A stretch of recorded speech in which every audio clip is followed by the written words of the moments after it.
राजेश कुमार, बड़ी खबर के साथ शुरुआत करेंगे। लखनऊ से खबर है जहां सीएम आवास के सामने आत्मदाह मामले से जुड़ी ये बड़ी अपडेट आ रही है, जिसमें आत्मदाह करने वाली महिला की चूंकि उसने आज दम तोड़ दिया और आत्मदाह के 5 दिन बाद 5 दिन तक यानी महिला का इलाज चला और वकील के उकसाने पे महिला ने आत्मदाह किया था, यानी खुद को आग लगाई थी और आत्मदाह के जरिए सरकार को बदनाम करने की एक साजिश रची गई थी। अधिवक्ता ने किसी राजनीतिक दल के इशारे पे काम किया क्या? सवाल यही है कि क्या इस अधिवक्ता ने किसी राजनीतिक दल के इशारे पे यह काम किया है और कार्रवाई पहले ही हो चुकी थी, फिर पीड़िता जनता दरबार में क्यों आई थी? सवाल यह भी अहम है। और क्या सरकार को बदनाम करने वाले साजिशकर्ता बेनकाब होने वाले हैं? क्योंकि आत्मदाह पर सरकार को घेरने वाले अब क्या मुंह दिखाएंगे? सवाल यह भी है।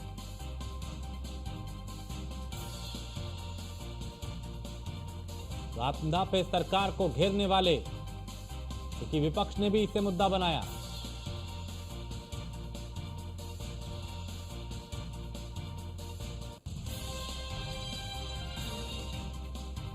तो महिला के मोबाइल से जो कॉल रिकॉर्डिंग मिली, उससे बड़े खुलासे हुए। वकील सुनील कुमार ने महिला को आत्मदाह के लिए उकसाया था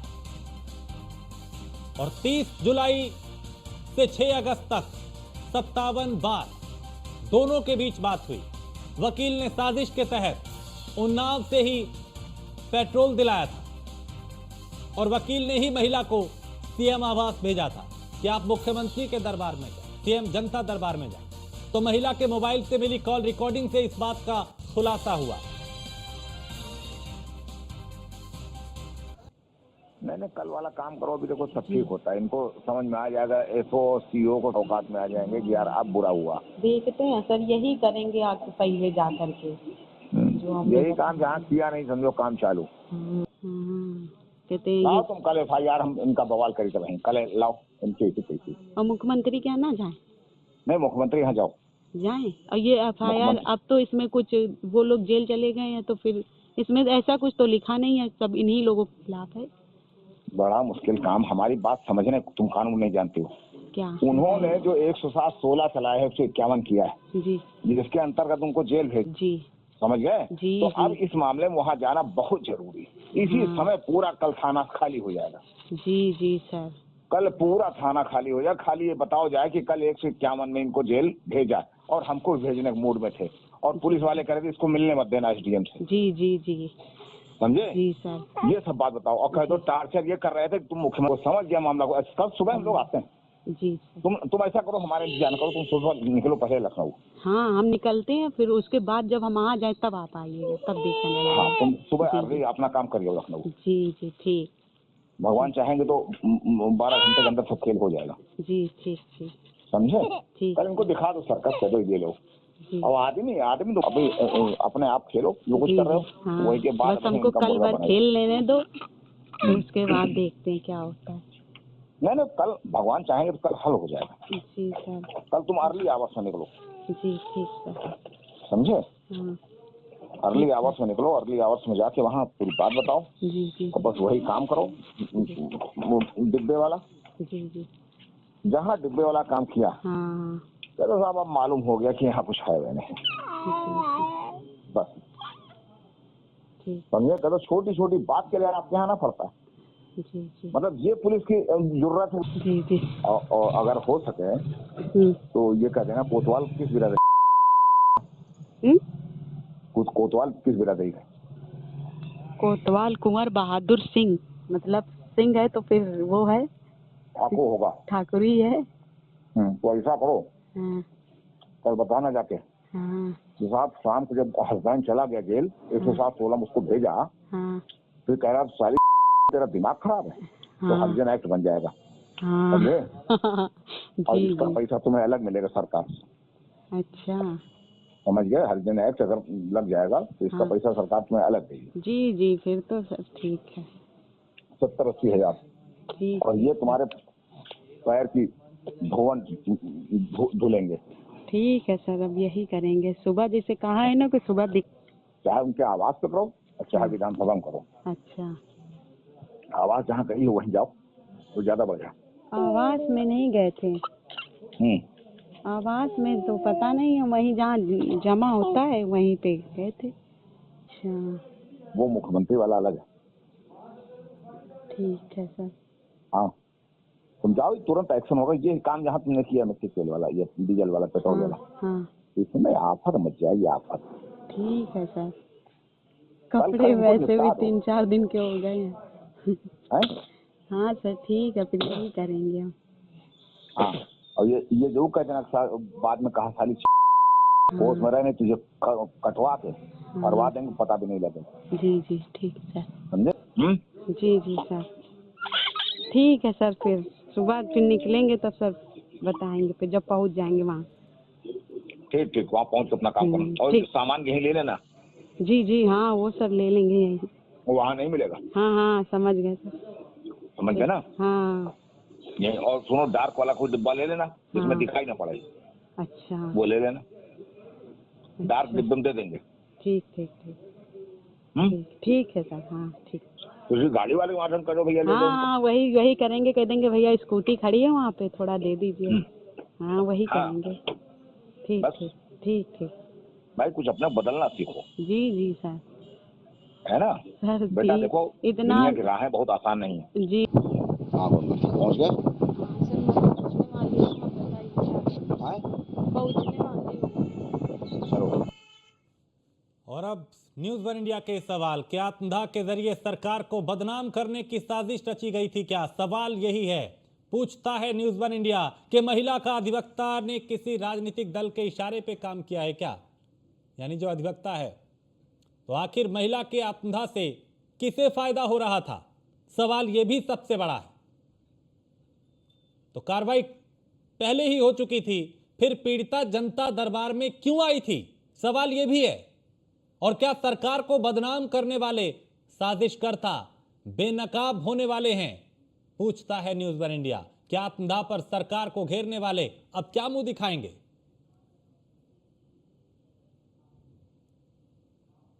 और नीलेश लखनऊ से हमारे संवाददाता नीरज उन्नाव से हमारे साथ जुड़ चुके हैं। नीलेश, इस पूरे प्रकरण ने पूरे प्रदेश को हिला के रख दिया था, लेकिन जब ऑडियो सामने आया तो तस्वीर साफ हुई कि कैसे ये साजिश रची गई थी। अब तक इस पूरे प्रकरण में क्या क्या हुआ, और ये क्या कोई बड़ी साजिश थी? क्या ये वकील किसी राजनीतिक दल के इशारे पे ऐसा कर पा रहा था? कुछ इस तरह के एंगल, कुछ इनपुट बाहर आ पाए? देखिए राजेश, बिल्कुल रहने वाली लखनऊ पहुंच ने अपने ऊपर पेट्रोल डालकर खुद आग के हवाले। मुख्यमंत्री से मिलने के लिए अन्य जनपदों से जो अन्य लोग आए हुए थे, उन्होंने जब ये पूरी घटना को देखा तो आनंद फानन में महिला की आग बुझाने का काम किया गया। साथ ही साथ अगर हम बात करें, जब तक आग महिला की बुझाई जाती तब तक वो करीब 90% जल चुकी थी। मौके पर पहुंची पुलिस ने तत्काल सिविल अस्पताल में भर्ती कराया। सिविल अस्पताल से केजएमयू के ट्रामा सेंटर रेफर किया गया, जहां 5 दिनों तक पीड़िता का इलाज चलता रहा। हालांकि हालत नाजुक थी, इस तरीके से वो जल चुकी थी। कल उसकी मौत हुई है। मौत के बाद अंतिम संस्कार कराया गया। इसी बीच पुलिस ने पूरे मामले की पड़ताल की है। लखनऊ और उन्नाव पुलिस की संयुक्त रूप से गौतमपल्ली थाने पर बैठक चली। बैठक में पीड़िता के पास से जो मोबाइल बरामद हुआ था, उसमें से 4 ऑडियो रिकॉर्डिंग पुलिस के हाथ लगी। उन ऑडियो रिकॉर्डिंग को जब सुना गया तो साफ तौर पर पूरे मामले से पर्दा हट गया कि पीड़िता का जो वकील था, उसी ने पीड़िता को लखनऊ आने के लिए उकसाया था। उसी ने खुद के ऊपर पेट्रोल डालकर आग लगाने की बात भी कही थी। साथ ही साथ इतना अभी उसको बताया था कि लखनऊ में पेट्रोल में आपको पेट्रोल नहीं मिलेगा, बोतल में पेट्रोल नहीं मिलेगा, आप उन्नाव से पेट्रोल लेकर जाएं और किसी डार्क डब्बे में पेट्रोल को रखें ताकि कोई देख ना सके। ठीक उसी तरीके से महिला लखनऊ पहुंचती है, खुद को आग लगाती है। और कल जब उसका देहांत हो जाता है, उसके बाद पुलिस इस पूरे प्रकरण में 302 की धारा को भी बढ़ाएगी, क्योंकि ये एक जघन्य अपराध है कि किसी महिला को आप साजिश के तहत मुख्यमंत्री के आवास भेजते हैं, गौतमपल्ली इलाके में खुद को आग लगाती है और वो अपने एक छोटे बच्चे को छोड़कर उसका देहांत हो जाता है। तो उन तमाम पहलुओं पर पुलिस पड़ताल कर रही है और इस पर भी पुलिस तमाम सवाल कर रही है। तमाम दस्तावेज खंगाले जा रहे हैं। मोबाइल से मिली जो ऑडियो रिकॉर्डिंग्स है, किन किन नंबरों पर बात हुई, उसको भी खंगाला जा रहा है कि क्या इस पूरे घटनाकांड के पीछे किसी राजनेता का हाथ तो नहीं था सरकार को बदनाम करने के लिए, या फिर पूर्वा पुलिस जिसके ऊपर ये आरोप लग रहे थे कि कार्रवाई नहीं कर रही थी, क्या पूर्वा पुलिस के खिलाफ या उन्नाव पुलिस के खिलाफ कोई बड़ी साजिश थी जिसको जो है अंजाम देने का प्रयास किया जा रहा था। इन तमाम पहलुओं पर पुलिस पड़ताल कर रही है। फिलहाल अधिवक्ता को गिरफ्तार करके जेल भेजने की कार्रवाई की गई है। अब आने वाले दिनों में किस तरीके से पुलिस इस पूरे मामले पर और ज्यादा गंभीरता के साथ कार्रवाई करेगी। ठीक है नीरज, चूंकि इस वकील ने जो किया वो सबके सामने है, एक ऑडियो क्लिप ने सारा राज उगल के सामने रख दिया कि कैसे ये पूरी साजिश रची गई। लेकिन क्या साजिश सिर्फ वकील तक सीमित है या इसके पीछे कुछ और कड़ियां भी हैं? जी देखिए, जिस दिन ये घटना आई और लखनऊ के थाना गौतमपल्ली में महिला ने आग लगाई खुद को, उसके बाद में कहीं ना कहीं पूरा प्रदेश हिल गया था। और उसको लेकर के जो पुलिस है, उसने गौतमपल्ली पुलिस ने लगातार जो है इस पर बैठक की, क्योंकि कहीं ना कहीं जो मंथन चल रहा था वो उन्नाव पुलिस और लखनऊ पुलिस दोनों के बीच में था। और उस मंथन के बाद में जो आउटपुट सामने निकल करके आया, उसमें जब वकील को गिरफ्तार किया गया और उसको जो है उसके मोबाइल से जो महिला के साथ बात हुई थी वो लगातार ट्रेस करी गई, तो इतना बड़ा मामला निकल के सामने आया कि लोगों के पैरों के नीचे से जमीन निकल गई। क्योंकि कहीं ना कहीं इस मोबाइल में वकील से और जो महिला है उसके साथ में 57 यानी 57 बार बात हुई है। और कहीं ना कहीं जो ये बातें हुई हैं उसमें वकील द्वारा इनको भड़काने के लिए लगातार जो है प्रयास किए गए, लगातार उसको उकसाने के प्रयास किए गए। क्योंकि अमूमन एक बात बहुत सामान्य हो जाती है कि जब कभी भी इस तरीके के मामले किसी थाना क्षेत्र में आते हैं, तो चूंकि पुलिस के एक नियम कानून है, एक धाराएं बनी है, उन धाराओं के अंतर्गत ही पुलिस कार्रवाई करती है। क्योंकि 107-16 में पुलिस ने कार्रवाई की और 51 में मारपीट की जो कार्रवाई होती है उसके अंतर्गत गिरफ्तारी कहीं नहीं है, क्योंकि ये कोर्ट कहता है। लेकिन उसके बावजूद भी जो स्थानीय वहां पर जो मामले आते हैं उसको लेकर के जो है पुलिस थोड़ी देर के लिए जो भी एक्यूज होता है दिखाने के लिए उसे बंद किया जाता है। और ऐसा ही करने पर पूर्वा पुलिस ने भी उनके पति और देवर को बंद किया था।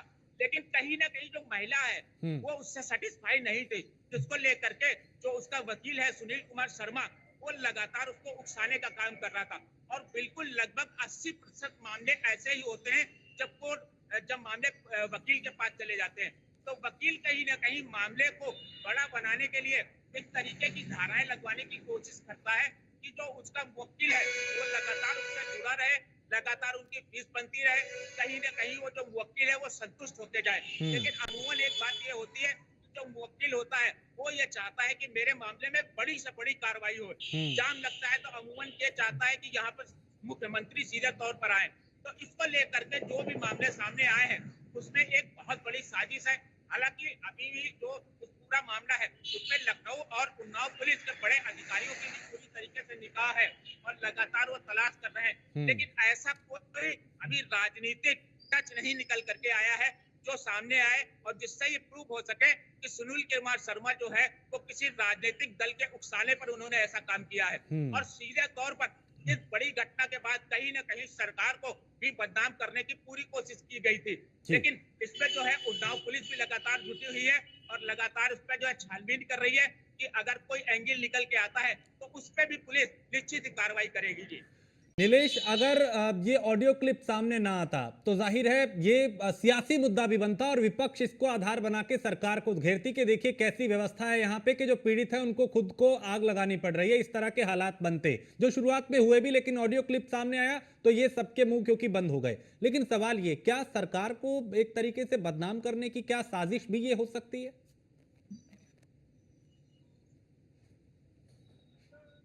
कहीं सरकार को बदनाम करने की है। जिस तरीके से पूरा मामला, महिला ने खुद को आग लगाया और मौत भी हो गई है, जिसके बाद उत्तर प्रदेश और देश भर के तमाम राजनेताओं ने लखनऊ की कानून व्यवस्था, उत्तर प्रदेश की महिलाओं की सुरक्षा को लेकर व्यवस्था पर सवाल खड़े किए। तमाम एक्स हैंडल से जानकारियां भी शेयर की गई कि उत्तर प्रदेश में महिलाएं सुरक्षित नहीं है। ऐसे में उत्तर प्रदेश सरकार जवाब दे कि आखिर गौतमपल्ली थाना क्षेत्र, जिस क्षेत्र में मुख्यमंत्री का आवास भी आता है, वहां पर महिला कैसे आकर आग लगा लेती है और सरकार और स्थानीय पुलिस प्रशासन को पता भी नहीं चलता है। तो कहीं ना कहीं सरकार को घेरने का काम जरूर किया गया, लेकिन जब महिला का मोबाइल पुलिस के हाथ लगा, जब उसको खंगाला गया, देखा गया, तो उसमें 57 बार वकील और महिला के बीच में बात हुई थी। और उस बीच 4 ऐसी ऑडियो रिकॉर्डिंग थी जो महिला ने रिकॉर्ड की थी, जो पुलिस के हाथ लगी है। फिलहाल ये कहा जा सकता है कि जी नीलेश, कंप्लीट कीजिए। शायद संपर्क नीलेश से टूट गया, उनकी आवाज हम तक नहीं पहुंच पा रही। लेकिन नीरज, इस वकील के बैकग्राउंड की बात करें तो क्या पहले भी कोई विवाद ऐसा रहा है, पहले भी विवादों में रहे हैं, क्या किसी राजनीतिक पार्टी के टच में हैं? इनकी अगर बैकग्राउंड की बात करें तो वो क्या रहा, चूंकि ये पूरी प्लानिंग जो है वो वकील की थी और वकील हालांकि अब पुलिस की गिरफ्त में है, लेकिन इसके पीछे की कहानी क्या नजर आती है? जी देखिए, अब एक बहुत बड़ी बात आ जाती है, वो किसी भी पेशे में हो, एक बड़ा कंपटीशन सामने है। क्योंकि कहीं ना कहीं अगर सुबह के समय कचहरी जाएं तो जो वकील बड़े हो जाते थे वो काफी देर में आते थे और जो है उनके पास मामले भी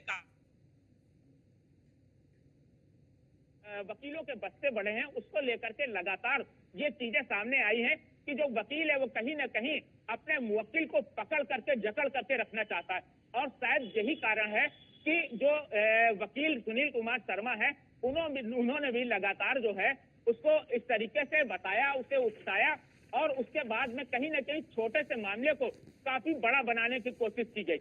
एक सबसे अहम बात यहाँ पर यह आ जाती है कि जो सुनील कुमार शर्मा है वो मध्यम वर्गीय वकील हैं। हालांकि इससे पहले इस तरीके के विवादित कोई मामले नहीं आए हैं, लेकिन लगातार जिस मोहल्ले सिविल लाइन में वो रहते हैं वहां पर आसपास के लोग इनसे और इनकी पत्नी से काफी पीड़ित रहते हैं, क्योंकि कहीं ना कहीं इनकी पत्नी जो है वो पीआरडी में जवान है और इसको लेकर के ये खुद वकील हैं, इसको लेकर के आसपास के लोगों को भी कहीं ना कहीं ये धमकाते रहते हैं। तो इस तरीके के जो छोटे मोटे मामले हैं वो सामने आए हैं, लेकिन कहीं कोई बड़ा रिकॉर्ड अभी वकील के सामने ऐसा कोई नहीं आया है। बहुत शुक्रिया नीरज आपका भी और नीलेश आपका भी। लेकिन इस पूरे प्रकरण ने पूरे प्रदेश को हिला के रख दिया था और अब वकील जो है वो सलाखों के पीछे है और इस महिला ने दम तोड़ दिया, 5 दिन तक इलाज चला था।